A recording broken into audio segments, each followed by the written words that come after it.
नमस्कार, आप देख रहे हैं इक्वालिटी न्यूज और मैं हूं काजल आपके साथ। चलिए नजर डालते हैं आज की प्राइम टाइम खबरों में इस वक्त की बड़ी खबरों पर।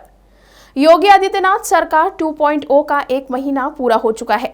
लाल बहादुर शास्त्री भवन में मंगलवार को हुई कैबिनेट की बैठक में सरकार ने कई अहम फैसले लिए। मुख्यमंत्री योगी आदित्यनाथ ने भ्रष्टाचार पर नकेल कसने के लिए आईएएस और आईपीएस अफसरों की तरह मंत्रियों को भी अपनी प्रॉपर्टी का पूरा ब्यौरा सार्वजनिक करने के आदेश दिए हैं। दरअसल मुख्यमंत्री योगी आदित्यनाथ ने भ्रष्टाचार पर नकेल कसने के लिए आईएएस और आईपीएस अफसरों की तरह मंत्रियों को भी अपनी प्रॉपर्टी का पूरा ब्यौरा सार्वजनिक करने का आदेश दिया है।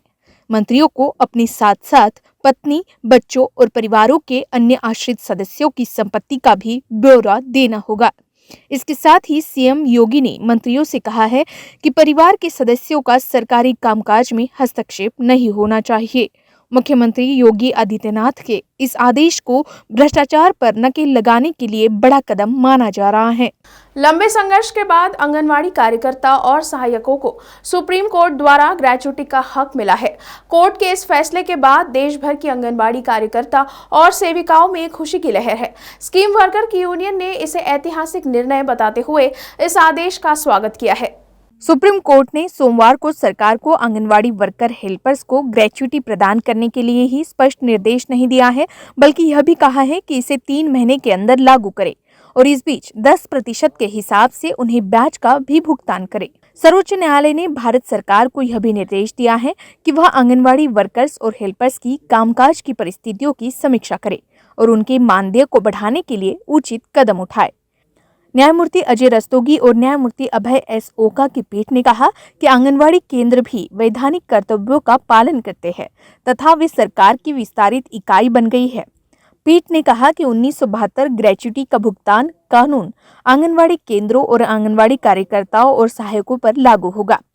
पीठ ने कहा कि इन अपीलों में शामिल विषय यह है कि क्या एकीकृत बाल विकास योजना के तहत स्थापित आंगनवाड़ी केंद्रों में काम करने के लिए नियुक्त आंगनवाड़ी कार्यकर्ता और सहायक ग्रेच्युटी भुगतान कानून 1972 के तहत ग्रेच्युटी के हकदार है। बता दें कि आंगनवाड़ी कर्मियों की लंबे समय से मांग रही है कि उन्हें दशकों काम करने के बाद दूध से मक्खी की तरह निकलकर फेंक दिया जाता है। न उन्हें कोई पेंशन और न ही ग्रेच्युटी का कोई पैसा दिया जाता है। अभी वर्तमान में अलग अलग राज्यों में 10,000 से लेकर 3,000 तक ये सभी आंगनवाड़ी कर्मी का काम कर रहे हैं। 3 वर्षों से नियुक्ति का इंतजार कर रहे चयनित शिक्षकों की समस्या खत्म होने का नाम नहीं ले रही है। मध्य प्रदेश शिक्षा भर्ती में ओबीसी चयनित शिक्षक नियुक्ति पत्र की मांग को लेकर गत सोमवार से आमरण अनशन पर बैठ गए हैं। ज्ञात हो कि चयनित शिक्षक पिछले 1 महीने से नियुक्ति पत्र को लेकर प्रदेश भर में धरना प्रदर्शन कर रहे हैं, लेकिन मांग पूरी न होने पर उन्हें अंत में आमरण अनशन का रास्ता चयनित करना पड़ा। धरना प्रदर्शन के दौरान उन्होंने भूख हड़ताल भी की, लेकिन नतीजा नहीं निकलने पर सोमवार से आमरण अनशन पर बैठ गए हैं और सीएमओ कार्यालय में ज्ञापन सौंपकर जल्द नियुक्ति दिलाए जाने की मांग की है। 3 दिन पहले ओबीसी वर्ग के चयनित शिक्षकों ने पिछड़ा वर्ग आयोग कार्यालय में ज्ञापन सौंपकर जल्द नियुक्ति पत्र दिलाए जाने की मांग की थी, लेकिन कोई सुनवाई नहीं हुई। ओबीसी चयनित शिक्षक संघ का कहना है कि मध्य प्रदेश शिक्षक भर्ती 2018 के तहत वर्ग 1 स्कूल शिक्षा विभाग में 17,000 पद और जनजातीय कार्य विभाग में 2,000 पदों के लिए विज्ञापन जारी हुआ था, जिसमें प्रथम चरण में 15,000 पदों के लिए ओबीसी को 27% आरक्षण के आधार पर चयन प्रक्रिया पूरी की गई। इसी आधार पर मेरिट सूची में नाम आने से दस्तावेजों का सत्यापन कार्य भी पूरा कर लिया गया। अक्टूबर 2021 को सभी विषयों के कुल 8,292 अभ्यर्थियों के नियुक्ति पत्र जारी हुए, जिसमें 11 विषयों में ओबीसी को 27% आरक्षण दिया गया, लेकिन 5 विषय में ओबीसी को 14% आरक्षण दिया गया। जाहिर है कि ऐसे में 5 विषयों के ओबीसी के लिए 13% पद होल्ड पर है और नियुक्ति से वंचित है। नवनीत राणा द्वारा लगाए गए दुर्व्यवहार के आरोपों के बीच मुंबई पुलिस ने पलटवार किया है। मुंबई पुलिस कमिश्नर संजय पांडे ने अपने ट्विटर हैंडल पर वीडियो शेयर किया है। ये वीडियो पुलिस स्टेशन के सीसीटीवी का है। इसमें नवनीत राणा और रवि राणा थाने में चाय पीते नजर आ रहे हैं। दोनों बहुत ही सहज तरीके से थाने में बैठे हुए हैं और बातें कर रहे हैं। ये वीडियो मुंबई पुलिस कमिश्नर ने ऐसे समय पर जारी किया है जब नवनीत राणा ने लोकसभा स्पीकर को पत्र लिखकर आरोप लगाया था कि पुलिस ने ना ही उन्हें पानी पानी पीने की दिया और ना ही टॉयलेट जाने दिया। अब इसके बाद राणा दंपत्ति की ओर से अगला कौन सा बहाना किया जाएगा, ये देखने लायक होगा। इस साल के आखिर में गुजरात में विधानसभा चुनाव होने हैं। उससे पहले कहा जा रहा है कि हार्दिक पटेल बीजेपी में शामिल हो सकते हैं। हालांकि 3 साल पहले कांग्रेस में शामिल हुए हार्दिक पटेल ने फिलहाल इन अटकलों पर विराम लगाते हुए कहा है कि अभी वो कांग्रेस में है।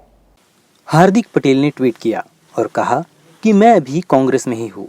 मुझे उम्मीद है कि केंद्रीय नेता ऐसा कोई रास्ता निकालेंगे ताकि मैं कांग्रेस में बना रहूं। कुछ ऐसे भी हैं जो चाहते हैं कि हार्दिक कांग्रेस छोड़ दे। वे मेरा मनोबल तोड़ना चाहते हैं। मालूम हो कि हार्दिक पटेल बीते कुछ दिनों से कांग्रेस से नाराज चल रहे हैं। बताया जा रहा है कि पाटीदार नेता हार्दिक पटेल ने दिल्ली में एक बड़े बीजेपी नेता से मुलाकात की है। हालांकि उन्होंने इसे लेकर कुछ भी कहा नहीं है। वहीं उन्होंने व्हाट्सएप पर अपनी डीपी भी चेंज कर ली है। उन्होंने अपने व्हाट्सएप के बायो से कांग्रेस भी हटा लिया है। बताया जा रहा है कि हार्दिक पटेल ने व्हाट्सएप पर नई डीपी में गले में भगवा गमछा डाले दिख रहे हैं। ऐसे में ये अटकलें जोर पकड़ रही है कि उनका बीजेपी में जाना तय है। आम आदमी पार्टी के पूर्व नेता और कवि कुमार विश्वास ने खुद पर दर्ज एक एफआईआर रद्द करने की मांग को लेकर पंजाब और हरियाणा हाई कोर्ट में अर्जी दी है। नरिंदर सिंह नाम के शख्स की शिकायत पर पुलिस ने कुमार विश्वास के खिलाफ धर्म और नस्ल के आधार पर शत्रुता पैदा करने का मामला दर्ज किया था। इन दिनों झारखंड में पंचायत चुनाव को लेकर चर्चा बड़ी जोरों पर है। कैंडिडेट्स नॉमिनेशन की प्रक्रिया शुरू हो चुकी है। वहीं दूसरी तरफ दलितों को मत अधिकारों से वंचित करने की अक्सर कोशिशें हमें देखने को मिली है। इसी कड़ी को जोड़ती हुई एक घटना झारखंड स्थित कोडरमा के सतगावा तहसील में सामने आई है, जहां पर दलितों को उनके गाँव से बाहर निकालकर दूसरे गाँव के बूथ पर वोट डालने पर मजबूर होना पड़ रहा है। आप ही सुन लीजिए संबंधित मसले पर आदिवासियों का क्या कहना है। आज आप सब यहाँ जो आए हुए हैं इतनी संख्या में, और काफ़ी लोग जो है चारों तरफ देख रहे हैं कि झारखंड कोडरमा जिला के जो है सतगावा तहसील में जो है ये नॉमिनेशन का समय चल रहा है, और आप लोग इतना भीड़ लगाए हुए हैं, हाथों में आवेदन भी लिए हुए हैं। ये किस प्रकार का आवेदन है और क्यों आए आप लोग? हम लोग आए हैं बीडीओ के पास आवेदन देने के लिए। हम लोग का मतदान जो है मेरा गांव से अनुसूचित जाति का दूसरा गांव में कन्वर्ट कर दिया गया है। अच्छा। पोकरडीहा गाँव है, जो कि पहले जो 5 साल पहले चुनाव हुआ था वहाँ पे 310 का जो बना था एक तो बूथ, हमारे क्या 700 है, तो 2 गो यहाँ क्यों नहीं बन सकता है? 2 बार क्यों नहीं बन? 2 बार बन सकता है। और उसमें भी अनुसूचित जाति से छेड़छाड़ किया गया है। इसमें बीओलो के भी हाथ हो सकता है, क्या है, और इसमें पंचायत सेवक भी है, और हमारे जो अगल बगल के वार्ड जो है वो भी हो सकता है। तो हम लोग का मत अधिकार जो हम अपना गाँव में लाना चाहते हैं और गाँव में ही चाहिए। प्राइम टाइम खबरों में आज के लिए इतना ही। फिर होगी आपसे मुलाकात। तब तक के लिए आप देखते रहिए इक्वालिटी न्यूज़। खबरों की और भी जानकारी के लिए आज ही हमारे फेसबुक पेज को लाइक और फॉलो करना ना भूलें। साथ ही हमारे यूट्यूब चैनल को सब्सक्राइब करें।